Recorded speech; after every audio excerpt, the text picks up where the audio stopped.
Issues at the U.S. Capitol regarding important votes in the Senate remain our focus right now. From agriculture, transportation, and voter reform, as we've already spoken, senators have been busy on Capitol Hill tackling national priorities.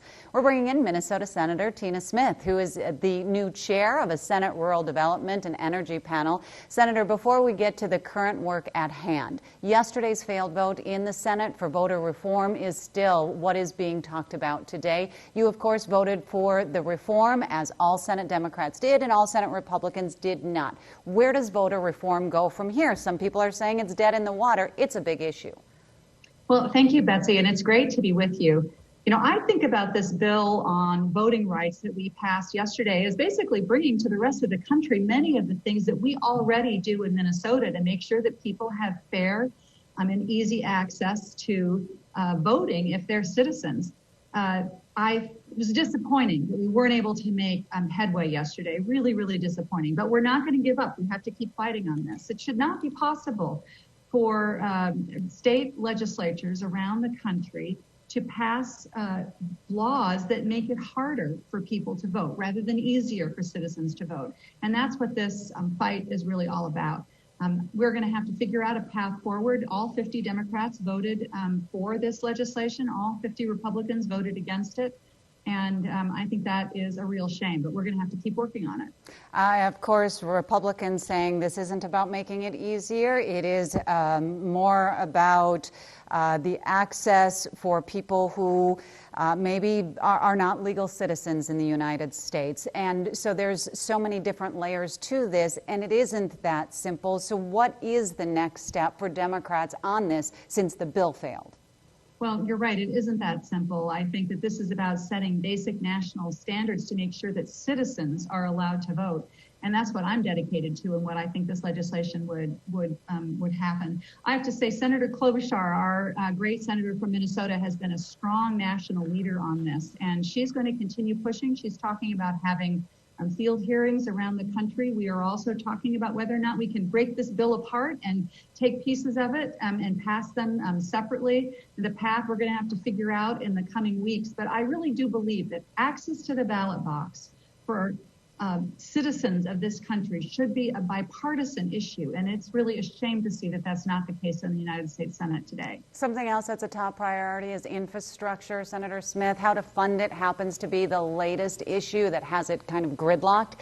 So something that has been brought up that seems to have bipartisan support on this is an infrastructure bank that would leverage public funding for projects. Do you support this idea, and where is this in negotiations?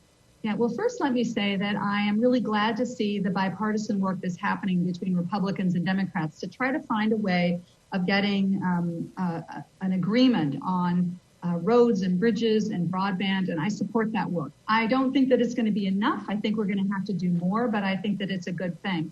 The question of how to pay for it is really interesting. And, you know, one of the things that I always point out here in Washington is that when I worked at the state level, the state government used bonding or long-term borrowing to build long-term assets like roads and bridges. And so I'm open to that idea. Certainly the federal government uses borrowing to pay for a lot of things. It makes sense to me that if you were going to do that, you would do it for assets like bridges and roads and schools that you're going to be using for decades. So I hope that they'll be able to find some common ground here. One thing I agree with President Biden on is that I don't think we should be raising taxes on people that make less than $400,000 a year to pay for this, especially when we see that some of the biggest and most profitable corporations in this country are paying virtually no taxes at all. Well, as we talk about the roads and bridges of the infrastructure part of what is happening in Washington, you being a big part of transportation, rural transportation as of recent, to talk more about expanding access. Where are we not seeing access, and what would you like to see happen? Well, it's interesting. Just a couple of weeks ago, I chaired a subcommittee of the Banking Housing Committee focused on rural transit. And it was a bipartisan hearing with my colleague, Senator Mike Rounds, Republican from South Dakota. We heard from several Minnesota rural transit providers about how important transit is in rural communities and small towns and what we need to do to support it more. So to me, that's a big opportunity for us in the infrastructure package, as well as the work that we need to do to help counties and cities and small towns afford the long overdue maintenance on roads and bridges. And, this is certainly about improving the efficiency of roads and bridges, but a lot of it also is about safety.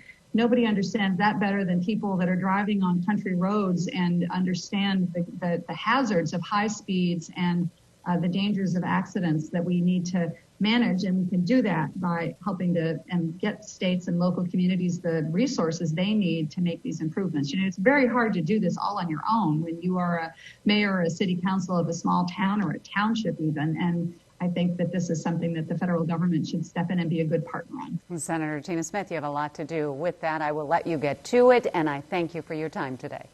Thank you, Betsy.